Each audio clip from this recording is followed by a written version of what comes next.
Hello everyone, my name is Kirti and I am an assistant professor in ITM. Today I am here to talk about the subject that is banking and insurance, and today I am going to discuss the general and special type of customers in banking, and this is part 4th. Introduction. So the term customer of a bank is not defined by law. Ordinarily, a person who has an account in a bank is considered as a customer. Banks open accounts for different type of customers like an individuals, partnership firm, trust companies, etc. While opening the account, the banker has to keep in mind the various legal aspects involved in opening and conducting those accounts, and also practices followed in conducting those accounts. So we can say that customer of a bank is a person who is maintaining an account in his own name or in whose name the deposits are maintained. The bank have to deal with the special and general type of customers.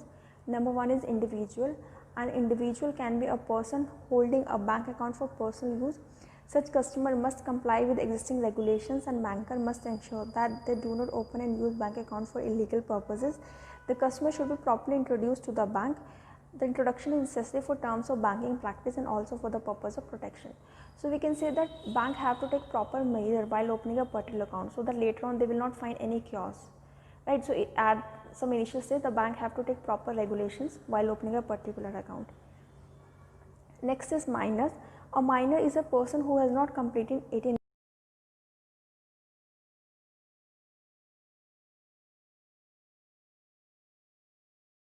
considered a minor, and it is considered one of the special type of customer in a bank. So minor has to have a parent or guardian to open them a bank account. A minor can borrow money, but most often needs a consignor such as a parent or guardian. And guardian means a person having the care of the person of a minor or his property, or both person and property. So guardian may be categorized into 3 categories. Number 1 is natural guardian, second testamentary guardian, and third one is legal guardian appointed by a court. Natural guardian, that guardian is willfully take a duty of a guardian. Testamentary guardian whose name is present in the will, and legal guardian which is appointed by the court. Next is joint account holder. A joint account is an account which is opened by 2 or more persons jointly. It is simply a joint debt, such as account is opened by them for the convenience of the operation of the account as well as the withdrawal of the money after the death of any one of them. So joint account which is basically opened by 2 or more persons jointly, so that later on if one person has got died and one person have been expired, so the death of one person should not affect to the account of the other person. Next is married woman.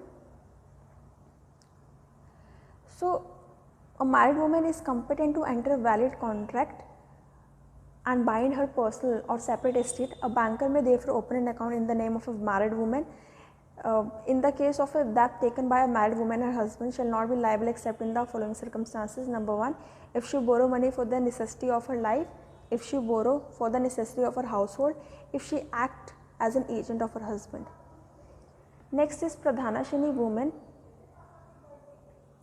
So a Pradhanashini woman observe complete seclusion in accordance with the custom of her own community.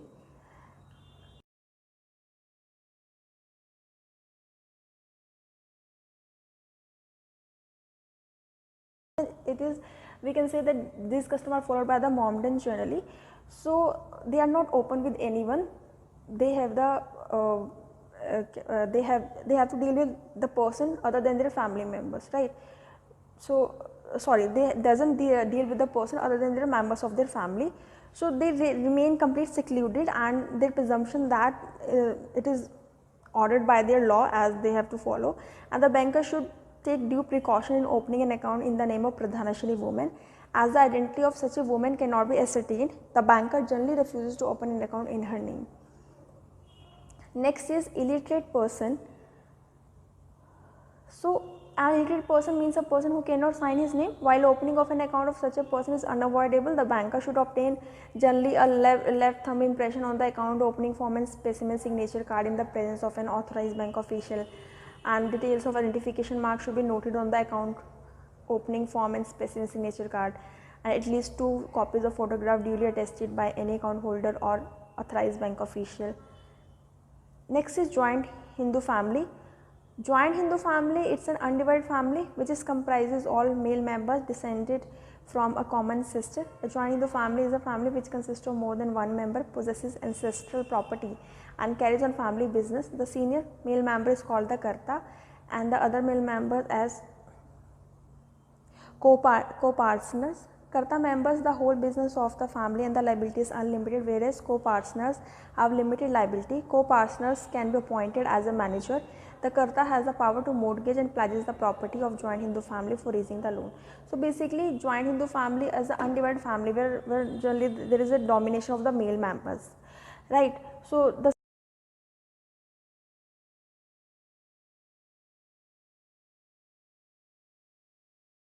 members is called co-partners, and they are also male, and they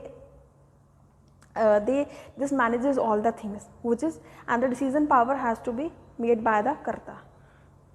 Next is joint stock companies, or we can say limited liability companies. So if a company is listed under the Companies Act, has a legal status independent of the shareholder. A company is an artificial person who has in perpetual succession with limited liability and a common seal. So a joint stock company is an artificial person, it has a separate legal entity. So a bank account will be opened on its own name. A joint stock a company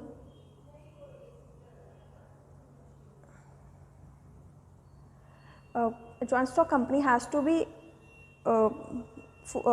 carry out these documents while opening an account, like a memorandum, article of association, certificate of incorporation, resolution passed by the board to open account, name and designation of person who will operate the account with details of restriction placed on them. These are the essential documents required to open an account, and they have a common seal, right? Then is unincorporated association.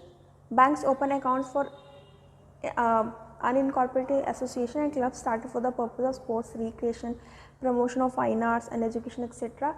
Accounts are open for reliable and reputed parties, and these unincorporated associations have no legal entity. While opening an account in the name of association, the bank makes detailed inquiry in the existing rules and regulations governing such association. All usual formalities for opening the account are adhered by the bank. Bank also obtain the certified copy of the resolution passed by the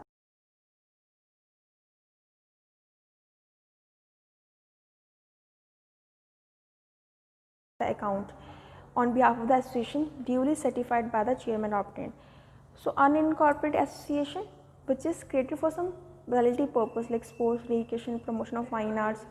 So these accounts has to be opened in the bank, and they have no separate legal entity. The bank have to take proper measures. Bank have to check all the queries and what are the rules right now they have to be follow, which are existing, which are made by the governing bodies.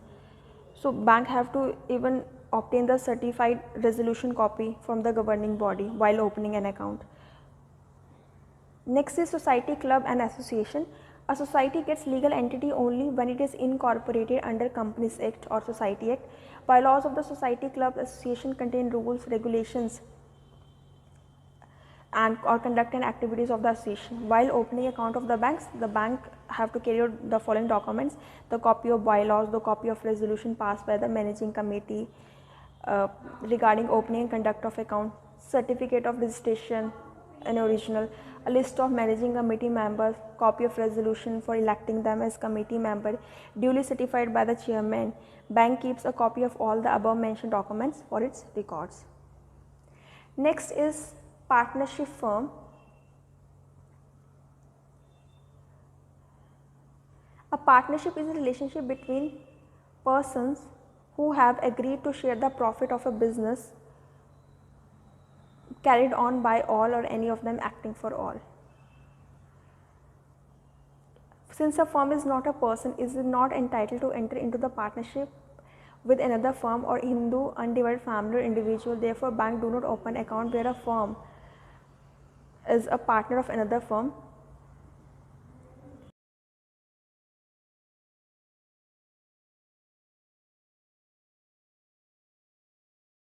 Discrete to 10. If the partnership firm carries out business for the banking, minors can be admitted as the partner only to the benefits of the partnership.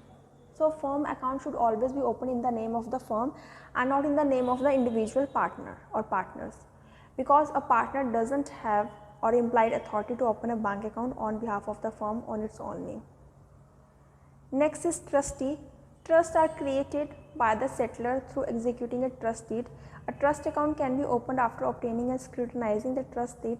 The trust account has to be operated by all the trustees jointly unless provided in the trust deed.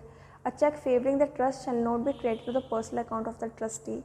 According to the Indian Trust Act, a trust is an obligation annexed to the ownership of property and arising out of a confidence responded and accepted by the owner or declared and accepted by him for the benefit of another and the owner. The person who responds the confidence is called the author of the trust. The trustee is the person in whom the confidence is responded. The person for whose the benefit whose benefit the trust is formed is called the beneficiary. So trust is basically which is executed through a trust deed. It is a document which is obtaining a scrutinizing while opening a trust account, and trust which is operated by the trustee, and the benefit the person who is getting the benefit of the trust, it's called beneficiary. At the end, we make a conclusion. The customer of a bank consists of millions of private individuals, hundreds of thousands of small businesses formed as private limited companies. Some persons like the minors, drunkards, lunatics and insolvent are not competent to enter into valid contract. Some person like agent, trustee, executor whose act